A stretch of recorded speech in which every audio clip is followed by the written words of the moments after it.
টলিউডে অভিনয়ের জন্য যতটা প্রশংসা কুড়িয়েছেন ততটাই শিরোনামে এসেছেন চাঁচা ছোলা স্বভাবের জন্য। সাহসী চরিত্র হোক অথবা সাহসী স্টেটমেন্ট, প্রথমেই মনে আসে ঋতাভরী চক্রবর্তীর নাম। গোটা দেশ যখন কলকাতার আরজিকর হাসপাতালে ডিউটিরত মহিলা চিকিৎসকের ধর্ষণ এবং খুনের ঘটনায় তোলপাড়, টালিগঞ্জে মেয়েদের যৌন হেনস্থা নিয়ে বিস্ফোরক সত্যি সামনে আনলেন ঋতাভরী।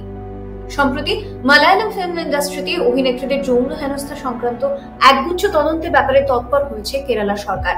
2017 সালে নির্যাতিতা অভিনেত্রীর ঘটনার পর কেরালা সরকার যে হেমা কমিটি গঠন করেছে তার রিপোর্ট প্রকাশ্যে আসার পরেই এই তৎপরতা। এবার সেই প্রসঙ্গ টেনে রাজ্যের মুখ্যমন্ত্রীকে ট্যাগ করে পোস্ট করলেন ঋতাভরী। অভিনেত্রীর দাবি, এই ধরনের যৌন হেনস্থার ঘটনা টালিগঞ্জের একাধিক মহিলার সঙ্গে ঘটে চলেছে।